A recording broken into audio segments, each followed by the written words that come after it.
Asante sana. Jina langu ni Dr. Peter Mbae na tumekuja hapa leo kwa hii kanisa ya PCEA Shabab kwa sababu ya kumsindikiza mama ya mzee wetu ambaye tunaita Ernest Mwibu. Ernest Mwibu ndiye mwenye Carnation Hotel Avenue Suites. Yeye ni chairman wa Nawasco, yeye pia ni board member wa Unitas Sacco na vitu mingi sana ambao wanafanya. Na wao ndio walikuwa waanzilishi wa hii town miaka mingi. Kwa hivyo mimi huwa tunamuita chairman, tumekuwa naye hapa miaka mingi katika hii town. Kijana yake ambaye anaitwa Kareb, tulifanya naye kazi katika serikali ya kwanza ya Kinuthia Bogwa. Governor wa kwanza hapa, mimi nikiwa member wa Public Service Board. Kareb alikuwa PA wa governor siku hiyo, naye mzee alikuwa advisor wetu huko, na pia tukasema ni vizuri kuja kupatiana heshima kwa kumpoteza mama, kwa sababu mama amegonga miaka 87, amekuwa na whole generation. She has done her bit on earth. She has done the will of God. Ameserve community, ameserve kanisa, ameserve familia. She has done the best she could do. These are the heroes we'll be talking about. Wakati tunaongea mashujaa, these are the mashujaa. 87. Since those years, she has done everything. She has this generation. Amekuwa elder. Na ndio maana familia ikasema lazima tufanyie hapa, hatutaenda kwa uwanja. Because she has done her bit. These are the people who should be in that hall ya kusema mashujaa siku ya mashujaa. Lakini siku ingine tunaonaga watu wanajitafutia wenyewe kwa wenyewe, wala wako na makaratasi pale kwa ofisi, wenyewe wanajiandika. Wale ambao wanaandika list ya mashujaa wanajiandika. These are the heroes who should be honored because of what they have done for this county and for this country of Kenya. Lakini kwa hivyo nasema apumzike vizuri na Mungu kwamba aende kupatia nguvu familia in a very good way. That's why we came all the way present, tukue hapa na tuseme kwa niaba ya wale ambao hawakuweza kukuja, tumeweza kupatiana pole zenu. Lakini ya pili, tumeona ya kwamba mambo inaendelea kwenda namna hii kwa nchi. I want to say from the word go, mimi ni mtu ambaye ni mtaalamu ya mambo ya amani, peace and conflict studies. Na mimi I want to say nimezaliwa hapa PGH hapa Nakuru. So kama kuna mtu ambaye anajua umuhimu ya amani ni mimi. And I want to say from the word go, what we are asking tukienda 27, wacha watu wakuwe tolerant. Hakuna mtu mkubwa kuliko mwingine. Sisi tulikuwa hapa tukiambia watu ya Nakuru waingie UDA siku ile. Na tukafanya hiyo kazi yote, tukafuata hiyo mambo yote na tukaanza kusaidia hii serikali. Lakini wakati mambo ilionekana haiwezekani, tuko na uhuru ya kutoka na tujiunge na chama ambaye kila mwananchi ako na uhuru ya kuingia chama. Kila mtu Bungoma, Kakamega, wapi huko Coast, huko Northeastern, kila mtu aingie chama yake. Na juzi tumeona mambo ambayo inaendelea kuendelea mbele. Ya kwamba Mheshimiwa Rigathi Gachagua sasa baada ya kumuwinda mara kama 6, kumuwinda including pale kwa chama. Na watu wakisema ati chama ati goons walitumwa, mimi nilikuweko. Mimi I was part of the organizers ya hiyo launch, ya hiyo unveiling, na hiyo mambo yote nilikuwa wale vijana wakikuja. Ni vile tu tulisema hatutaki mwagikaji wa damu, tukawafukuza pole. Tukaweka risasi juu, security yetu wakaenda. So ningeenda kwanza niombe waziri, tafadhali waziri wa security, kuna some responsibility ambayo unafaa ukue. Waziri yote wa security ashaikuwa Kenya, anakuwa naye some responsibility. Matamshi ingine unaongea hairinganishi na hiyo kiwango ya interior minister, because wewe una hold DCI, polisi, tear gas. Ukikuwa a bit uonekane hauko sawa kabisa, unaweza weka inji kwa shida. So hii kuja kuongea tu hivyo kusema ni vijana walikuwa wametumwa and you are the minister and you know it's not true, hii mambo ndio inaleta shida hii. Ndio maana watu wanakasirika. Just try to be responsible because you are the minister for security. Lazima pengine uambiwe na watu kuna mambo kama waziri ufai kuongea. Lakini I want to say this, ya kwamba wao wanapanga jinsi ya kushika Gachagua na kuwekea yeye sumu, alafu wana turn around kusema Gachagua watamshika. You see what is happening? Tuko in a very bad situation ya kwamba wenyewe wanapanga baada ya kuzungusha Gachagua hiyo Mheshimiwa Gachagua hiyo makanisa yote kumfuata na vijana, wameona is not enough, so they want to target him more. Alafu wana turn around kuweka propaganda. Mheshimiwa alisema hivi, na mimi nataka nirudie tena, tuongee tu kwa kifupi, ya kwamba tunaona dalili inaitwa early warning signals ya kwamba vile wa viongozi wanaongea. Mmoja akasema tutaongeza kura zisipotosha. Mwingine wa karibu sana katika system akasema wao ndio wanajua kukoroga 24 years. Wengine akasema hakuna kitu kama one term, na ni viongozi ambao tunajua wako na ushawishi. Mwingine huko juu waziri mahali rais alikuwa Northeastern, waziri moja akasema kura ambazo rais atahitaji kushinda, wao ndio wataongezea. In the same time akisema hivyo, kuna ile mambo ya vitambulisho kusema ya kwamba hakuna vetting. Meaning ukiconnect hakuna vetting ya ID upande ule, alafu kusema si ndio tutaongeza kura, matamshi kama hayo. Godana gavana wa Tana River akasema mkutano wa security ambao waziri alikuwa wa security.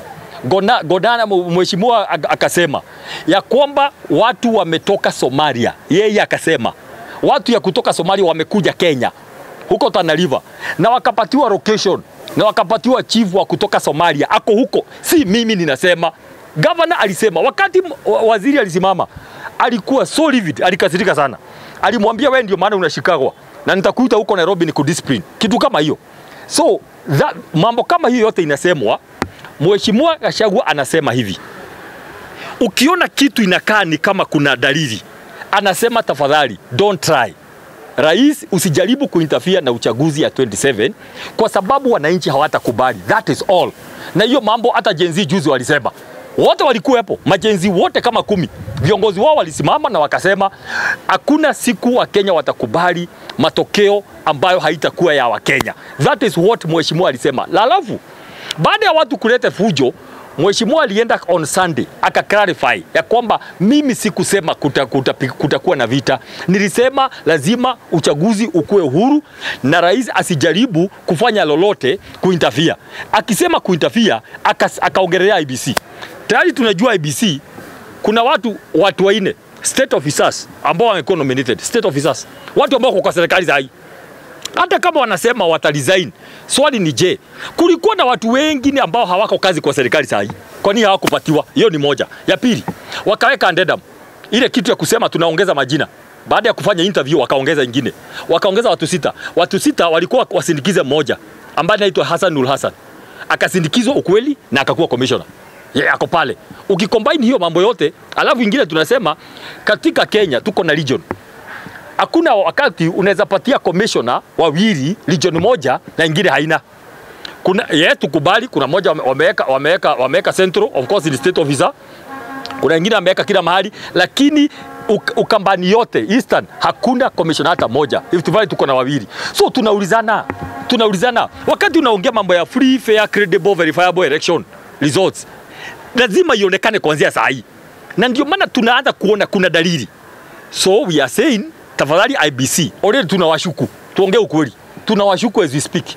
Because kama watu ambao wamekuwa, kama mimi nimepatiwa kazi na serikali, iniambie nitoke hapa nikuwe commissioner, of course utaenda kufuata vile serikali inakuambia. So sisi tunasema IBC we are avoiding, tuna avoid sana sisi kwenda kotini kusimamisha IBC, because tukisimamisha kuna watu wanataka tusimamishe ndio waseme nyinyi ndio mlisimamisha, kama vile walituambia mambo ya selection panel ndio wasongeshe uchaguzi huko mbele, because wanaona 27 venye inaenda watashindwa. So wanaweza tumia hiyo njia kusema tu. Kwa hivyo hatutaki sana kusongesha, tunataka tudiu na hiyo IBC, tukiambia IBC sisi hatuwaogopi. Hata kama mumewekwa na serikali kura, wananchi wakipiga muhesabu zile kura wananchi wamepiga. That's all what we are saying. But speaking of which, kama jana the same day, mimi sijui nini inaendelea, na ningependa watu ya Mungu, hebu tuombe Kenya kidogo, mwende mahali muombe. Yani ndio hii mumezusha mambo ya Gachagua. Saa hiyo mumeshika na Tebea. Na Tebea anashikwa kwa sababu yeye anaongea ukweli. Akiongea ukweli wanamshika. Wanaweza sema ati ni mambo ya EACC. Rais alienda kampeni akisema hatatumia tena vitengo za serikali kuhangaisha watu kisiasa. That's exactly what he is doing. Na Tebea hakuna kitu amefanya. Watu wanatumia watu wale wanaongea. Na ndio maana magavana wengi mimi nawahurumia, hawezi ongea. Wengi wamenyamaza because wanajua akiongea faili yao inaitishwa. So Natembeya anakuwa na shida kwa sababu amekuwa akitoa serikali makosa. Alafu hata kama ni kushika watu, Salasia nini amefanya? Salasia kijana, yani serikali inaogopa Salasia. Salasia tu. Inaogopa Salasia tu kuzunguka. Instead waachilie Salasia zunguke hapa. Those are things we are saying. Tukiwa tu hapo watu wetu wanashikwa Tanzania. Okay? So mimi nasema hivi. Viongozi wa Kenya munaangalia script mingi sana na video na movie mingi sana za Uganda na Tanzania. Ati kwa sababu Tindaruzi ameshikwa Tanzania na BCJ, so kuna watu wanaambia Kenya, kwa nini unashindwa na hawa watu? You know, piga opposition, piga hawa shika. hakuna siku itatendeka. Tunawaombea watu wetu ya Rwanda, watu ya Uganda na Tanzania, lakini I can tell you hapa Kenya ule mtu amewafanyia coaching akiwaambia kwamba tutakubali mambo kama hiyo, is not going to happen. Si ati sisi watu wafujo, si hatuna fujo na mtu, lakini we are saying tafadhali Mr. President, let's not go that direction. Hii mambo ya kusema ati kwamba Gachagua hakujitoa kwa serikali ndio aanze kusema one time. Gachagua ni wewe ulimtoa. Ukimtoa usijui ulikuwa na expect afanyage nini. Umetoa yeye, ako na watu nyuma yake milioni kama 7, milioni 9, Mount Kenya 90% iko nyuma yake. Sasa ulikuwa na expect afanye nini? Si lazima angeenda atafuta watu wa kukutoa. That is what happened. For every action kuna reaction. So hebu kusikwe ni kama hatuelewani. Hakuna siku Mheshimiwa Gachagua aliandika barua akatoka serikali. Mheshimiwa alikuwa anakuuliza maswali ndio muweze kuendeleza Kenya mbele.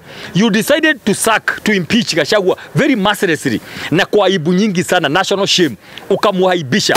Hakuna kitu kingine Gachagua ulikuwa expect afanye. So watu wa serikali mliamua hii vita, hii mambo yote mnaona, na pole sana wa Kenya, hii mambo yote kuvuruga yote na mambo ya maendeleo imesafa because ya hii siasa ya mapema. It's because the president aliamua kuleta vita asubuhi. There's no way munge expect Mheshimiwa Gachagua afanye any other thing. Kazi yake ilikuwa afanye Kenya anafanya, aseme one time because alisema you betrayed the community. Sisi tulikupenda tukafanya ABCD. Finally nataka kusema hivi.